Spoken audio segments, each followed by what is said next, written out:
আমার খুব ভালো লেগেছে। সৌদকে অনেক ধন্যবাদ যে এরকম একটা মানে অফ ট্র্যাকের আলাদা একটা সাবজেক্ট নিয়ে সিনেমা বানানোর জন্য।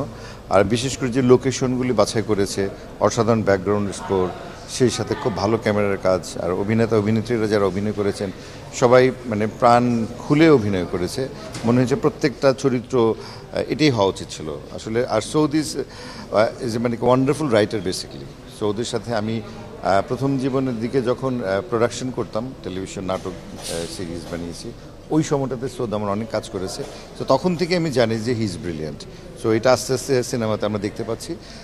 আসলে এইরকম সিনেমাগুলো আসলেই কিন্তু আমাদের সিনেপ্লেক্সগুলো মানে উৎসবমুখর হয়ে উঠবে এবং মানুষ আস্তে আস্তে সিনেমার দিকে আসবে আরও বেশি করে।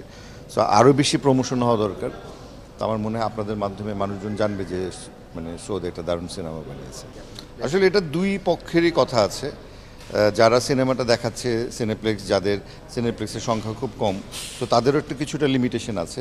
এবং ডেফিনেটলি অপরদিকে যদি বলি এরকম একটা সিনেমা যেটা হলে চলছে, সেই সিনেমাটা হল থেকে নামিয়ে দেওয়া ওই সিনেমাটার জন্য, ওই প্রোডাকশন হাউসের জন্য যথেষ্ট অপমানকর। সো আমার মনে হয় রিলিজের আগেই দুই পক্ষ বসে এটাকে একটা সুন্দর সুষ্ঠু সমাধানে আসা উচিত। যে আমি সিনেমাটা চালানো শুরু করলাম, 2-3 শো চালিয়ে তারপর হঠাৎ নামিয়ে দিব, সো এতে দর্শক বঞ্চিত হচ্ছে এবং যারা সিনেমাটার সঙ্গে সংশ্লিষ্ট তারা মনের দিক থেকে ভেঙে যায়। সো এটা আগে সমাধান করে গেলে আমার মনে হয় ভালো হতো। যেটা হয়েছে সেটা ভালো হয়নি। না না, তারা যথেষ্ট ভালো করেছে, যে যার জায়গায় বিশ্বাসযোগ্যভাবে অভিনয় করেছে। বাট এরকম একটা কাজ, এরকম একটা অফ ট্র্যাকের কাজকে বিশ্বাসযোগ্যভাবে উপস্থাপন করা, পরিচালক যেটা ডিমান্ড করেছে সেটা ফুলফিল করা একটা বড় মুনশিয়ানের ব্যাপার। তারা যথেষ্ট সুন্দরভাবে সেটা করেছে। তাদের সবার আমি সামনের দিন যেন আরও সুন্দর হয়, আরও ভালো ভালো সিনেমা যেন তারা নিয়ে আসে, সে প্রত্যাশা করছি।